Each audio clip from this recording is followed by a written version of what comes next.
Olá pessoal, aceite a graça e a paz do nosso Senhor Jesus Cristo. Estamos iniciando mais uma videoaula de subsídios da Escola Bíblica Dominical de Adultos desse primeiro trimestre de 2018. A lição tem por título Dádivas, Privilégios e Responsabilidades na Nova Aliança.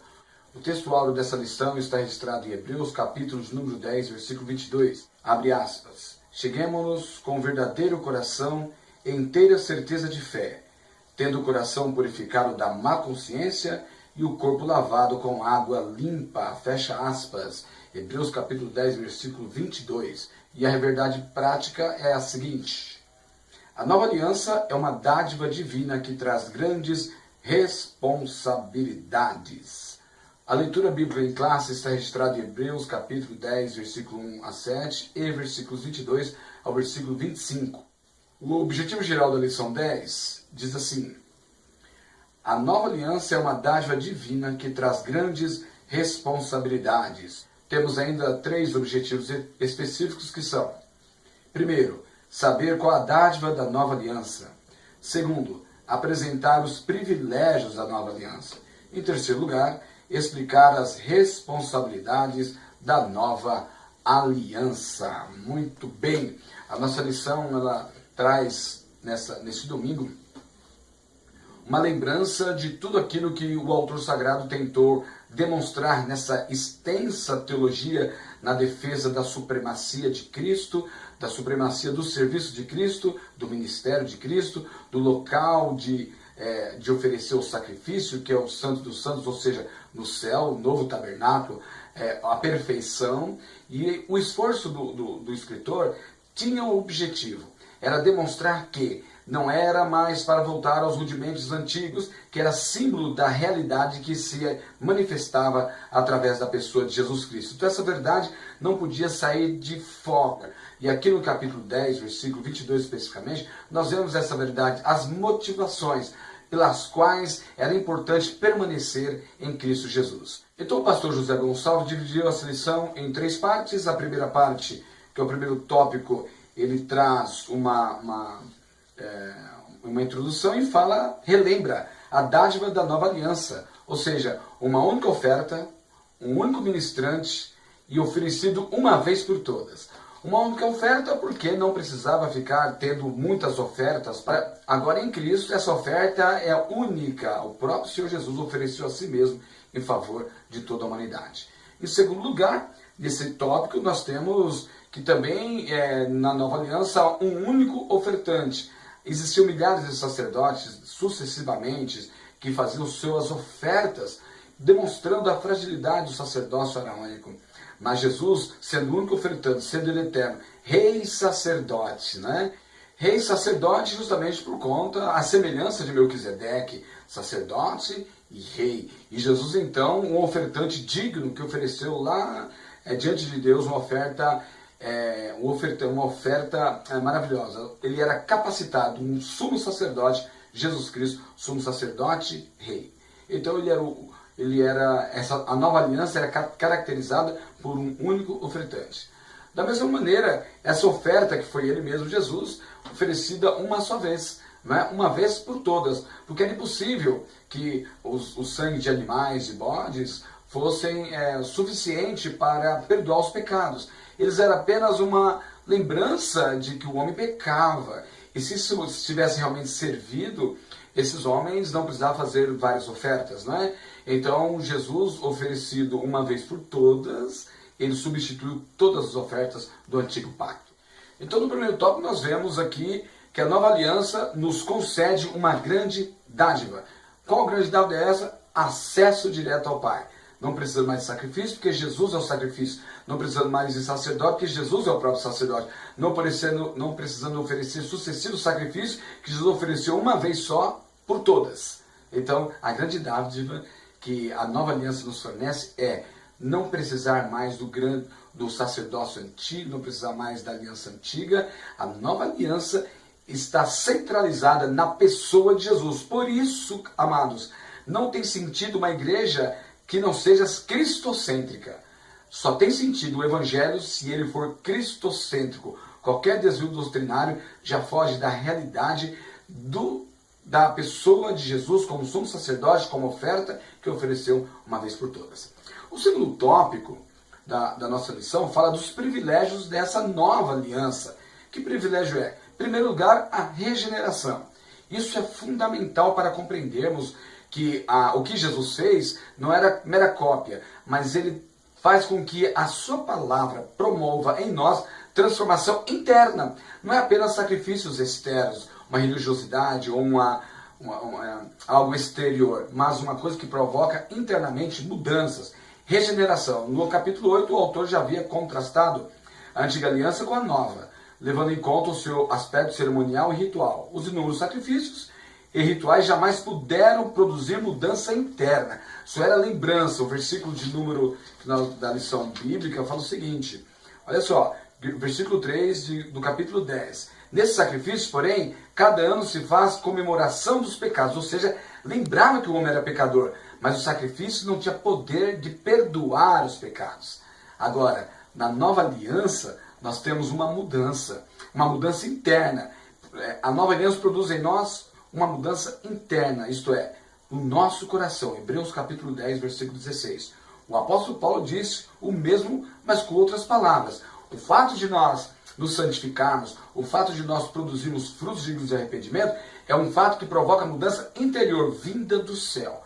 Nós só podemos produzir mudanças se formos primeiros transformados. E a nova aliança promove regeneração. Em segundo lugar, a adoração também é modificada. O autor sacro, ele já havia destacado que a adoração na antiga aliança era imperfeita, porque poucos tinham acesso à presença de Deus.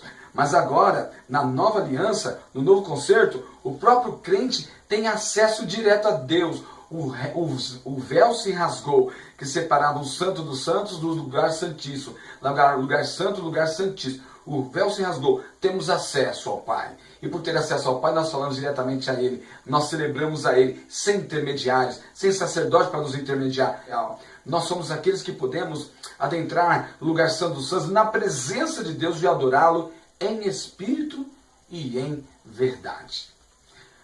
Em terceiro lugar, nesse segundo tópico, nós vemos o conceito de comunhão.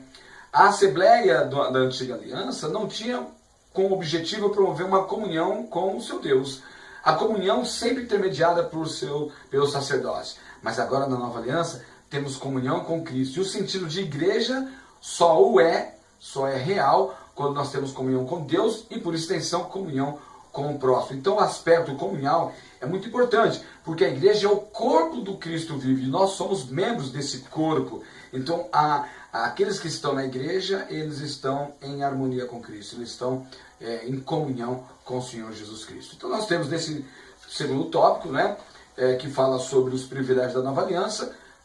Um privilégio é a regeneração, segundo privilégio é a adoração que podemos fazer direto a Deus, mudança de vida, adoração, acesso direto a Deus. Em terceiro lugar, nós temos a comunhão com Deus, amigo com Deus, amizade com Deus e com o seu corpo, que são os outros membros. Então, a síntese desse segundo tópico fala que muitos são os privilégios da nova aliança, mas o acesso direto à presença de Deus, graças à mediação de Cristo, constitui o maior deles. Então, de tudo que falamos, o acesso a Deus é prioritário. Por isso que não podemos interromper esse acesso a Deus. Como podemos interromper o acesso a Deus? Só o pecado. Deus não é unilateral. Ele não termina esse acesso unilateralmente. Só nós fazemos isso ao pecar. Mas não estando em pecado, ao contrário, nos santificando, nos sendo vigilantes, porque corremos o risco de perder a nossa salvação. Se formos vigilantes, nós temos acesso direto ao nosso Deus Todo-Poderoso. Esse Deus que nós servimos. Glória a Deus por isso. O terceiro tópico, então resumindo, nós temos acesso ao Pai, nós temos acesso pessoal a Deus. Em segundo lugar, podemos crescer na fé. Em terceiro lugar, podemos desfrutar a motivação um dos outros. Agora eu acho, na minha visão, que uma parte essencial dessa 10ª lição dessa revista bíblica de adultos, que é a responsabilidade na nova aliança. Mas se você perceber bem, tudo que acontecia na antiga aliança se resumia ao aspecto exterior. Quem era que oferecia sacrifício? era o ser humano, mas que tipo de sacrifício? Não era a própria vida, era de animais. Como você adorava a Deus? Através do intermediário, que podia estar santificado, mas você poderia estar somente religiosamente, aparentemente santificado. Porém, na nova aliança, se torna pela primeira vez, depois da lei mosaica, pela primeira vez nós percebemos a importância de uma relação pessoal com Deus. Sem intermédio de coisas palpáveis, edifícios religiosos. Eu posso ter acesso a Deus, um relacionamento pessoal com Deus, a partir de Cristo Jesus, em qualquer lugar que estiver. Posso adorar Deus. Não preciso estar ligado a um ritual, a tradições, simplesmente buscando a presença de Deus. E a igreja como é que fica? Tem suas tradições? Tem, é verdade. Mas a igreja em si é um componente, eu digo igreja institucional, as placas de igreja, os edifícios de alvenaria, os bancos, os microfones, os que fazem o serviço na igreja, pastores, obreiros, toda essa estrutura religiosa são importantes, mas como auxílio para nos ajudar no aperfeiçoamento da nossa relação pessoal com Deus. Então a igreja é importante desde que ela promova uma aproximação com Deus. Caso contrário, a minha relação com Deus é prioritária. A igreja pode até se desviar. A igreja como estrutura pode até ir por outros caminhos. Mas você não. Você não pode ir por outros caminhos porque você é que mantém o relacionamento pessoal com Deus. A estrutura religiosa, a eclésia, é a comunhão dos santos. Tem sua importância, vamos falar daqui a pouco. Mas a sua relação pessoal com Deus não pode sucumbir aos prazeres, aos erros da igreja como instituição. Porque nós também estamos inseridos numa outra igreja que nós chamamos de universal espiritual, na qual, independente da placa que eu pertenço, eu estou linkado a essa igreja que é o corpo espiritual de Cristo Jesus, nosso Senhor. Então, nunca perca a comunhão com Deus. Não importa se de repente você perceber que a denominação está com problemas, o que importa é que você permaneça com o Senhor Jesus. Muito bem, o terceiro tópico fala da responsabilidade. Primeira responsabilidade, vigilância. Olha o que o pastor José Gonçalves diz. O autor volta às exortações feitas nos capítulos 2 e 6. Não há dúvida de que ele acredita que um cristão genuíno pode decair na graça, pode perder a salvação. E isso é um problema nos nossos dias, porque muitos já caíram na graça, muitos já perderam a salvação, perderam o contato com Deus, porém estão inseridos na igreja institucional. Estão frequentando cultos, pagam seus dízimos, participam de louvores, fazem o serviço religioso, mas perderam o contato com o mestre. É importante eu ter sensibilidade de que, então, pastor Walter, você está dizendo que é importante eu estar com a vida espiritual, desprezar a igreja? Ou estar na igreja e desprezar a coisa espiritual? Nenhum e nem outro. Você tem que usar dos dois. Vocês têm que estar em comunhão espiritual, ligação com Deus, relação pessoal com Deus, e que essa relação seja manifesta na igreja, de maneira que a sua vida possa ser exemplo para todos que estão ali, e dessa maneira ter uma igreja pura, uma igreja santa, uma igreja modelo, com alto nível de moralidade, alto nível ético. Então uma igreja santa é uma igreja que tem crentes que têm acesso a Deus, e por esse motivo a igreja toda sente o bom cheiro de Cristo pelas suas ações. O que não pode haver é o crente estar na igreja e não ter contato com Deus e ainda pertencer a ela. Pertencer no nível apenas social, no nível apenas por fazer parte de um grupo, não resolve. Pode resolver aparentemente, por conta de uma questão mais sociável, mas um social que requer as escrituras, que Cristo quer, é que primeiro esteja ligado com Deus. E em segundo lugar, ou simultaneamente, ligado com os irmãos. Então a atmosfera é diferente. Olha a pessoa de Jesus. Jesus era o próprio Deus que estava em relação com as pessoas. Nós somos membros desse corpo, somos servos de Deus, contato pessoal com Deus, que ao mesmo tempo tem relação com as outras pessoas. Por isso que somos diferentes.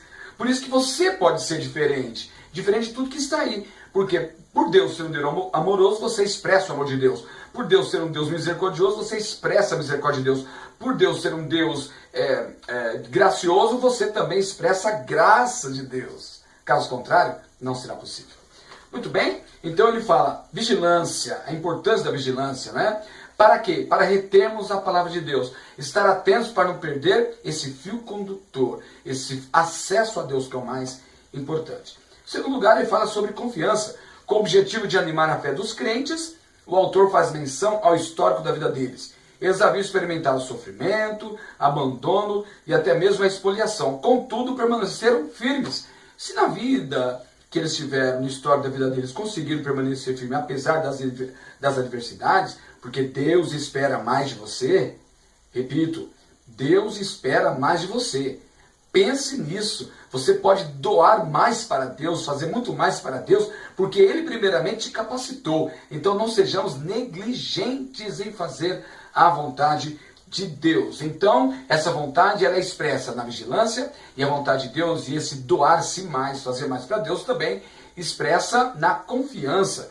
Porque quando nós confiamos, nós temos aquela mesma confiança que havia tido no passado. Então nós deveríamos continuar com um sólido fundamento, ou seja, permanecer firme, constância, confiar que Ele é poderoso para nos dar vitória. Em terceiro lugar, perseverança. Vigilância, confiança e perseverança. O pastor Josué Gonçalves ele diz, o autor conclui o capítulo mostrando que na jornada cristã o crente precisa de paciência. Hebreus 10:36, ou seja, paciência para eu ter e esperar. Perseverança para que eu também continue a esperar. Que beleza, olha só. Paciência é esperar, perseverança é que eu continue nesse mesmo propósito, ou seja, persevere em esperar, sabendo que no fim haverá vitória. Então a perseverança é fundamental, a perseverança é importante. Essa palavra aparece também em Lucas capítulo 8, versículo 15, referindo-se ao crente que produz fruto com perseverança. Então a síntese do tópico 3 diz o seguinte: na nova aliança há privilégios, mas também grandes responsabilidades. Concluímos, portanto, que o autor sagrado ele foi meticuloso, ele foi dedicado, ele foi rigoroso, ele foi lógico para apresentar aos hebreus cristãos de que a antiga aliança não tinha mais sentido em Cristo Jesus e que Cristo era não símbolo, Cristo não era sombra, ele era a perfeição, ele era a realidade que apontava na antiga aliança. A antiga aliança era a sombra de Cristo. Então, se Cristo era a perfeição, não tinha sentido mais voltar aos rudimentos antigos.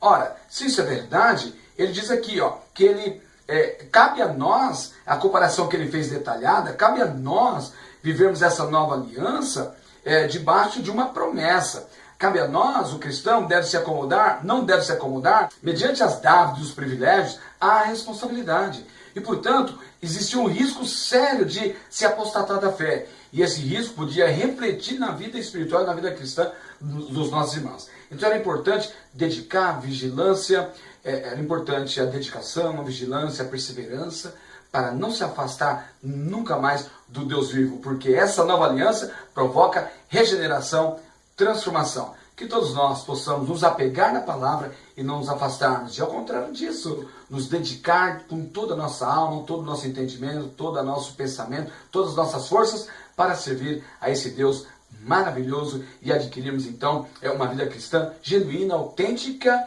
e, mais importante, feliz, que é o que Cristo quer de nós, sermos felizes. E a felicidade só vem com a comunhão com o nosso Deus, o acesso direto ao nosso Deus. E isso Jesus já proporcionou. Cabe a nós aceitarmos e seguirmos nesse caminho para sermos bem-aventurados, mais do que felizes. Até a próxima aula, então. Deus abençoe a todos e nos vemos, então, na próxima videoaula.